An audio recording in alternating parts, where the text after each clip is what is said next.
Bismillahirrahmanirrahim. Assalamualaikum warahmatullahi wabarakatuh.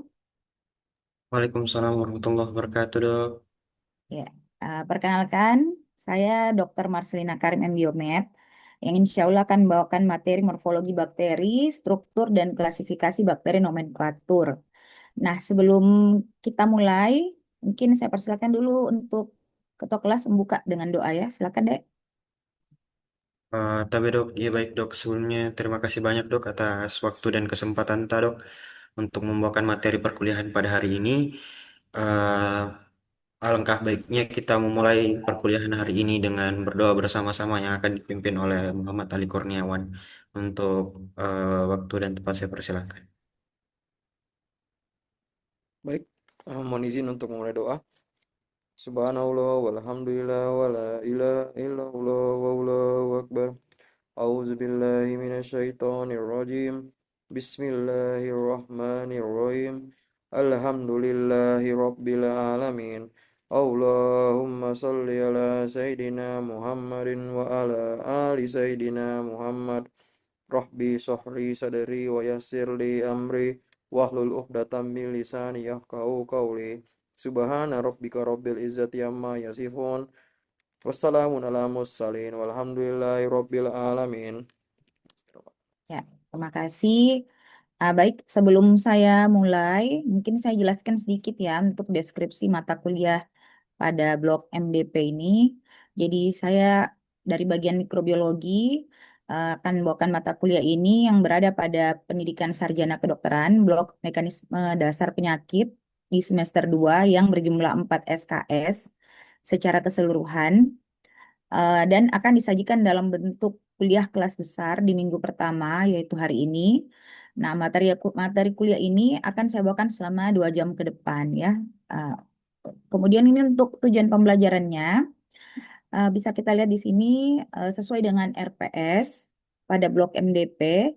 Jadi tujuan umumnya mahasiswa mampu menjelaskan berbagai flora normal dalam tubuh manusia dan patogen penyebab infeksi, meliputi klasifikasi, morfologi, struktur, dan sifat.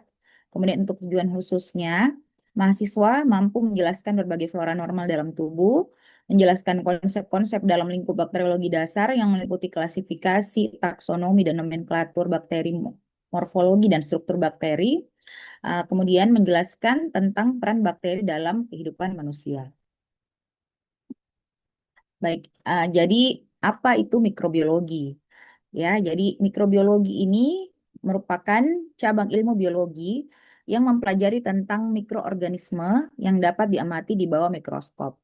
Jadi mikrobiologi ini sebenarnya sangat luas karena dia meliputi cabang-cabang ilmu seperti bakteriologi, mikologi, protozoologi, virologi, parasitologi, dan fikologi atau algologi.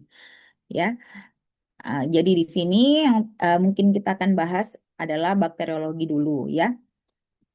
Nah, untuk definisi bakteri, jadi bakteri berasal dari bahasa Latin bacterium yang merupakan bentuk jamak dari bakteria yang merupakan kelompok terbanyak dari organisme hidup. Struktur sel bakteri sangat sederhana karena hanya ditemukan pada organisme bersel satu atau sel tunggal, uniseluler, tidak memiliki inti sel atau nukleus sehingga disebut dengan sel prokariotik. Sedangkan untuk sel eukariotik dikatakan lebih kompleks karena memiliki inti sel, sitoskeleton, dan organel lain seperti mitokondria dan kloroplas. Nah, untuk sejarah bakteri, jadi bakteri ini sebenarnya pertama kali ditemukan oleh Anthony van Leeuwenhoek ya pada tahun 1676 dengan menggunakan mikroskop buatannya sendiri. Nah, ini istilah bakterium. Walaupun Anthony van Leeuwenhoek pertama kali menemukan bakteri, tapi bakterium itu diperkenalkan di kemudian hari oleh Ehrenberg ya pada tahun 1828 yang diambil dari bahasa Yunani yaitu Bacterion yang memiliki arti small stick. Nah, ciri-ciri bakteri. Jadi di sini bisa kita lihat dia merupakan organisme uniseluler, kemudian prokariot karena tidak memiliki membran inti sel, umumnya tidak memiliki klorofil, berkembang biak dengan pembelahan sel atau binar, memiliki ukuran tubuh yang bervariasi antara 0,12 sampai dengan ratusan mikrometer, umumnya memiliki ukuran rata-rata 1 sampai 5 mikrometer. kemudian memiliki bentuk tubuh yang beraneka ragam, hidup bebas atau parasit, kemudian hidup di lingkungan ekstrim pada air panas, kawah, atau gambut. Dinding selnya tidak mengandung peptidoglikan, sedangkan yang hidupnya kosmopolit di berbagai lingkungan, dinding selnya biasanya mengandung peptidoglikan. Ini struktur sel bakteri mungkin sudah pernah kita pelajari sebelumnya. Ya, jadi ini terdiri dari struktur luar dan struktur dalam. Ya, ada pada struktur luar itu sendiri ada dinding sel, kapsul, membran sel, flagel, dan villi ya. Nah, kemudian untuk struktur dalam terdiri dari sitoplasma, nukleoid, ribosom, dan plasmid. Nah, perlu kita ketahui struktur sel bakteri ini ada yang tidak memiliki kapsul, ya, ada yang tidak memiliki kapsul, ada juga yang tidak memiliki flagel, ya. Jadi walaupun struktur sel bakteri seperti ini, namun beberapa bakteri ada yang tidak memiliki struktur-struktur tertentu, ya. Nah, baik, selanjutnya untuk klasifikasi bakteri.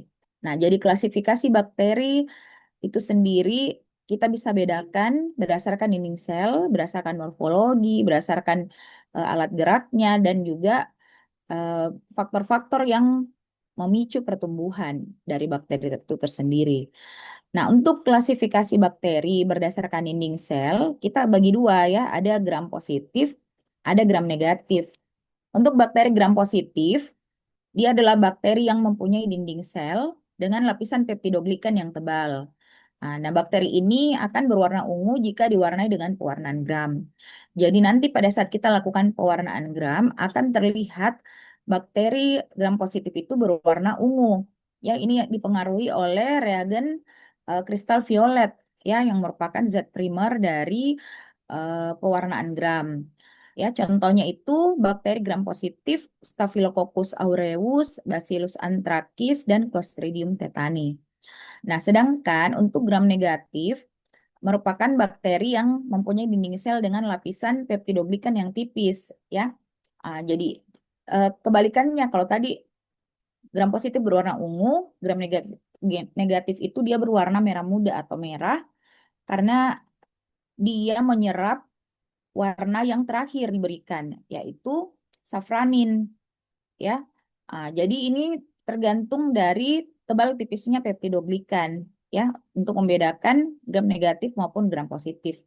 Contoh dari bakteri gram negatif itu sendiri adalah Escherichia coli, Pseudomonas aeruginosa, Neisseria gonorrhoeae, dan Treponema pallidum. Ini gambarannya bisa kita lihat di sini untuk gram positif dia peptidoglikannya tebal, sedangkan gram negatif itu peptidoglikannya tipis, ya hanya satu lapis saja. Sehingga kalau misalnya diberikan zat zat untuk menghilangkan warna seperti alkohol, dia bisa langsung hilang eh, kristal violetnya ya. Ya, sehingga nanti pada tahap terakhir diberikan safranin itu yang akan terserap pada gram negatif. Nah, selanjutnya ada morfologi. Jadi berdasarkan morfologi terbagi tiga, ada kokus, basil, dan spiral.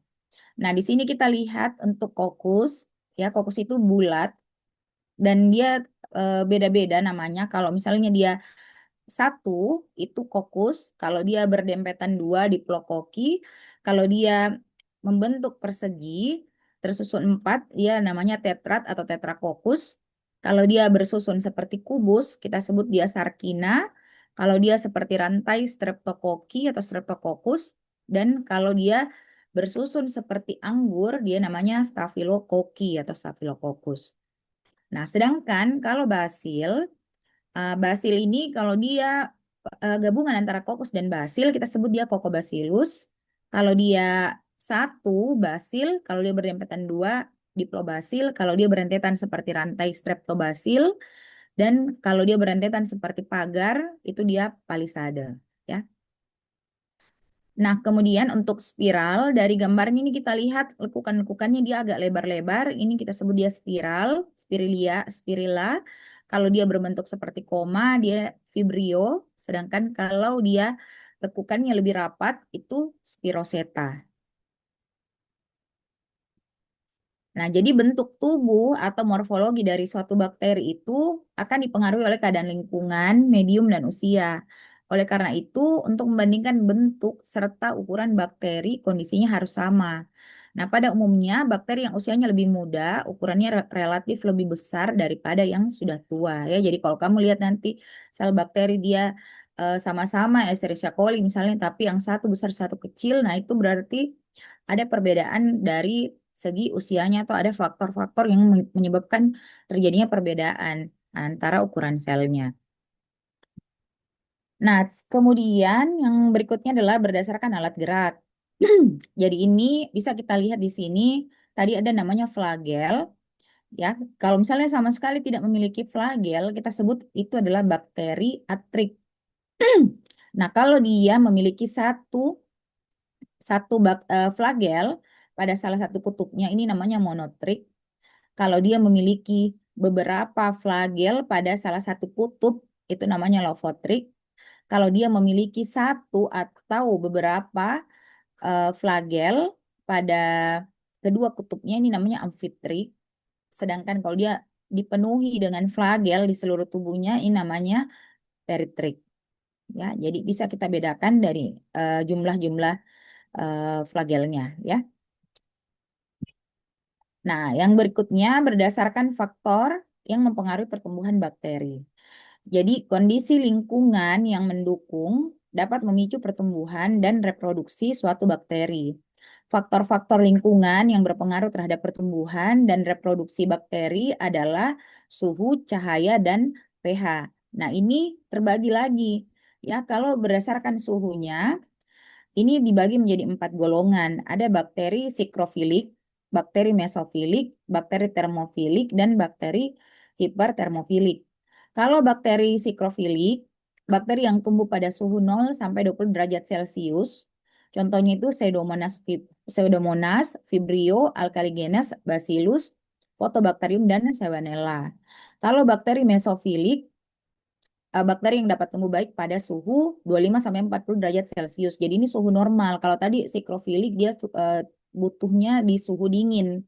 Jadi kalau misalnya seperti Pseudomonas, Vibrio ini kita paparkan dengan suhu panas, dia bisa mati, ya, tidak bisa bertumbuh pada lingkungan tersebut. Nah, kalau bakteri mesofilik, dia hampir semua bakteri patogen manusia dengan suhu optimum umumnya yaitu sebesar 37 derajat Celcius. Ya, jadi bisa hidup pada suhu tubuh manusia. Nah, selanjutnya bakteri termofilik. Ini bakteri yang dapat tumbuh baik pada suhu 55 sampai 80 derajat Celcius, yaitu Thermus aquaticus. Contohnya Bacillus stearothermophilus, ya. Jadi ini lumayan tinggi suhunya, tapi ada lagi yang bisa tumbuh di suhu yang lebih tinggi lagi, yaitu bakteri hipertermofilik. Nah, ini dia suhunya 85 sampai 113 derajat Celcius, ya. Contohnya itu Pyrococcus absci dan Pyrodictyum occultum yang ditemukan di area dasar laut dengan suhu tinggi. Tapi sebenarnya pada tahun 1967 di Yellowstone Park itu ditemukan bakteri yang hidup dalam sumber air panas, ya. Dia bersuhu 93 derajat sampai 500 derajat Celcius, ya. Jadi ini di daerah kawah, ya, yang sangat-sangat panas. Nah, berikutnya untuk cahaya. Jadi umumnya cahaya itu dia merusak sel mikroorganisme yang tidak berklorofil. Ya, sinar ultravioletnya dia bisa menyebabkan terjadinya ionisasi komponen sel yang berakibat menghambat pertumbuhan atau menyebabkan kematian. Nah, pengaruh dari cahaya terhadap bakteri dapat digunakan sebagai dasar sterilisasi atau pengawetan bahan makanan, ya. Jadi ini makanya biasa kalau kita sakit, biasa kita minta pasien bisa untuk berjemur, ya, supaya bisa lebih mensterilkan tubuh, ya, dan juga mendapatkan vitamin D biasanya, ya, dari cahaya matahari. Nah, kemudian ini ada juga foto autotrof, ya, ya. Ini merupakan bakteri autotrof yang mengubah bahan anorganik menjadi organik dengan bantuan cahaya matahari. Contohnya yaitu bakteri hijau dan ungu. Jadi ini khusus, ya, karena biasanya kan bakteri itu transparan, tapi untuk bakteri autotrof dia ini ciri khasnya dia memiliki pigmen yang bisa memberikan warna khas. Nah, selanjutnya pH, kondisi keasaman. Jadi ini konsentrasi ion hidrogen pada lingkungan bakteri seharusnya antara pH 7,2 sampai 7,6. Misalnya pH fisiologis untuk pertumbuhan bakteri yang optimal. Ini terbagi lagi ada asidofil, neutrofil, dan alkalifil. Kalau asidofil, bakteri yang tumbuh optimum pada lingkungan dengan nilai pH kurang dari 5,5, contohnya Rhodophylla globiformis, Acidithiobacillus peroxidans, dan Picrophilus ocime.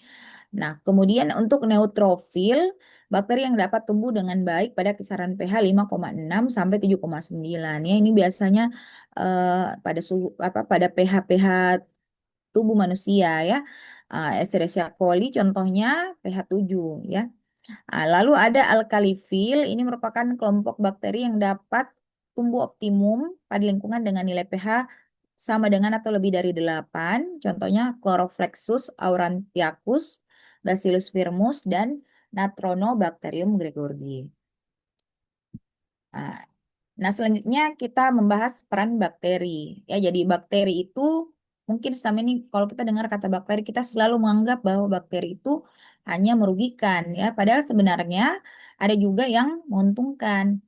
Contohnya pada industri makanan, ya, seperti Lactobacillus casei, ini berperan dalam pembuatan keju dan yogurt, ya.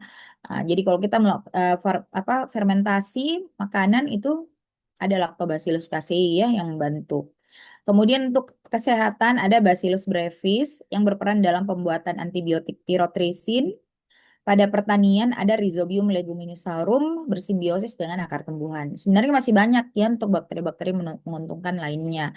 Seperti juga pada usus itu banyak ya, ada Escherichia coli ya, Lactobacillus.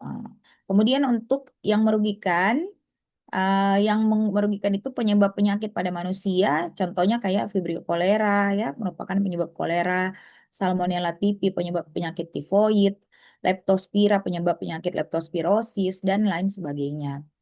Nah, untuk penyebab penyakit pada hewan seperti Bacillus anthracis, ini penyebab antraks pada sapi, kerbau, dan domba. Untuk tanaman, penyebabnya bisa Xanthomonas oryzae, ini penyebab penyakit hawar daun bakteri pada padi. Pseudomonas cattleya, penyebab busuk pada daun anggrek. Ya, jadi kalau misalnya kamu punya tanaman anggrek, terus tiba-tiba membusuk, ya berarti itu sudah ditempati oleh Pseudomonas cattleya ya, yang akan merusak tanamanmu. Nah, terus ada juga penyebab kerusakan makanan, yaitu Glauconostoc mesenteroide ya. Ini yang menyebabkan makanan basi ya. Jadi kalau kamu simpan-simpan makanan, hati-hati ya, bisa nanti ditumbuhi oleh Glauconostoc mesenteroide. Nah, yang berikutnya nomenklatur bakteri. Nah, ini untuk penulisan nama dari bakteri. Jadi ada penulisan dari bahasa Latin, ya. Sama halnya tanaman. Tanaman kan memiliki nama-nama Latin. Nah, bakteri juga, ya, dia mempunyai dua nama, binomial name. Yang ini diajukan oleh Linnaeus pada tahun 1753. Nah, jadi penulisannya itu selalu diawali dengan huruf besar ya pada huruf awalnya, yaitu pada genus. Nah, nanti di spesies itu kita tulis huruf kecil. Dan nama Latin ini selalu kita tulis dengan tulisan miring ya. Contohnya nih kayak Staphylococcus aureus. S-nya yang besar, A-nya yang kecil ya. Supaya kamu tidak salah ya berikutnya menuliskan nama-nama bahasa Latin ya. Oke, ini contoh klasifikasi dari bakteri-bakteri yang tadi ya untuk morfologinya. Bisa kita lihat di sini untuk monokoki ada Chlamydia trachomatis, Diplococi Neisseria gonorrhoeae. Kalau ini yang tadi yang berbentuk seperti anggur dia Staphylococcus aureus. Kalau dia kayak rantai ada Streptococcus mutans. Kalau dia kayak kubus ini Sarcina ventriculi. Kalau tersusun 4 tadi Pediococcus cerevisiae. Ya. Nah, yang basil, kalau yang basil ini yang tadi perpaduan basil dan kokus ada Haemophilus influenza, ya. Kemudian ini yang batang Escherichia coli. Kalau dia berdempet dua, Rhenibacterium salmoninarum. Kalau dia yang kayak pagar tadi ini, Corynebacterium diphtheriae. dan yang tersusun seperti rantai ini Streptobacillus moniliformis, ya. Jadi itu contoh-contoh dari bakteri, baik itu bentuknya kokus maupun basil, ya. Yang terakhir ini bentuk dari spiral. Kalau yang Vibrio kayak koma tadi, ini Vibrio cholera, Spirillum volutans, dan Spiroseta treponema pallidum. Ya, oke, mungkin itu saja yang bisa saya jelaskan. Ada yang mau ditanyakan dari materi yang sudah saya jelaskan tadi? Silakan.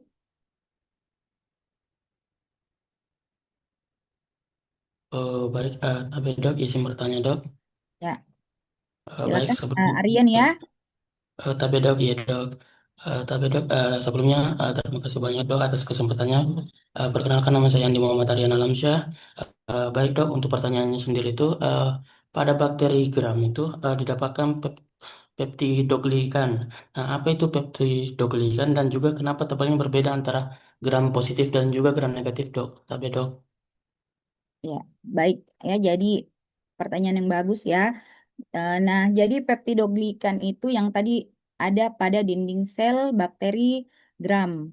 Ya, jadi peptidoglikan itu merupakan polimer kompleks ya yang merupakan komponen utama dari dinding sel bakteri. Jadi kalau kamu mau membayangkan peptidoglikan itu dia seperti kira-kira jaring pengaman raksasa pada dinding sel ya. Dia fungsinya itu untuk mempertahankan bentuk sel, melindungi dari tekanan osmotik dan mencegah sel pecah atau lisis ya.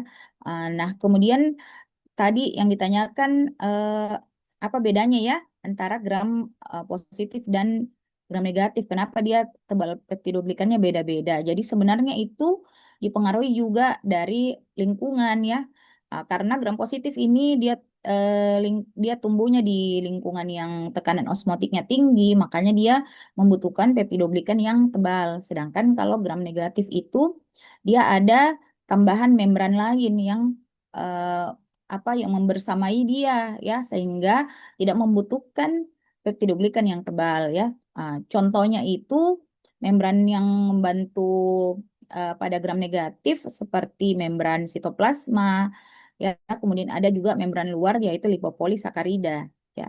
Sehingga tidak membutuhkan untuk eh, peptidoglikan yang tebal ya. Tapi sebenarnya memang ini peptidoglikan yang menjadi karakteristik untuk membedakan gram positif dan gram negatif. Oke, bagaimana? Tapi dok, iya dok, sudah mengerti dok. Ya, Terima kasih ada banyak lagi dok. yang mau bertanya, Dek? Silakan. Tapi dok, izin bertanya dok. Ya, silakan. Tapi dok, izin memperkenalkan diri atas nama Rahmatillah dok. Sebelumnya terima kasih banyak atas kesempatan yang telah diberikan. Izin bertanya dok, tadi berdasarkan struktur bakteri yang sudah kita jelaskan dok, apakah kita bisa bedakan mana bakteri yang termasuk yang dia itu bisa menguntungkan atau mana bakteri yang dia bisa menjadi patogen? Mungkin bisa dari saya dok. Oke, ya. Jadi kalau kita melihat dari strukturnya, struktur dasarnya tidak bisa ya, struktur selnya tidak bisa kita membedakan apakah dia itu bakteri yang menguntungkan atau bakteri patogen. Ya. Ibaratnya itu kayak mobil ya, dia sama-sama mobil itu dia punya roda, mesin, kemudi, tapi ada yang jadi ambulans, ada yang jadi tank yang berbahaya, ada yang jadi menguntungkan seperti ambulans ya. Contohnya kayak bagaimana? Kayak Escherichia coli ya. Escherichia coli itu ada yang baik, ada yang jahat ya. Tapi kalau kamu lihat strukturnya, struktur selnya dia tuh sama. Dia sama-sama gram negatif, sama-sama berbentuk batang, sama-sama punya flagel, sama-sama dinding selnya ada LPS-nya. Nah, tapi ada yang tumbuhnya di usus, ada yang jadi flora normal usus, tapi kalau dia pindah ke apa daerah daerah ini uro ya bisa dia menyebabkan nanti ISK ya. Makanya nggak bisa kalau kita cuma melihat dari strukturnya saja ya. Contoh lainnya juga seperti misalnya Vibrio ya, Vibrio kolera. Vibrio kolera itu kalau dia di laut ya, dia itu tidak berbahaya. Tapi kalau dia hidup di usus manusia, dia akan mengaktifkan gen toksin kolera. Ya, jadi struktur bakteri itu dia seperti wajah manusia, ya. Seperti wajah manusia, tidak bisa kita tentukan karakter seseorang hanya dari penampilannya, ya. Jadi kalau kayak kamu begini saya tidak bisa bilang ini anak nakal, ini anak baik, ya. Cuman dari penampilan tidak bisa, ya. Nah, atau kita mau nilai ini soleha atau tidak, ya tidak bisa ya dari luar itu tidak bisa. Jadi memang untuk menentukan bakteri itu patogen atau tidak itu harus kita lihat dari faktor virulensinya, ya, konteks lingkungannya, dosis pemberian antibiotik, ya karena itu bisa merubah suatu bakteri yang tadinya normal tiba-tiba dia jadi patogen, ya. Kemudian rute-rute infeksinya, ya. Kayak tadi yang Escherichia coli yang saya bilang kalau dia migrasi ke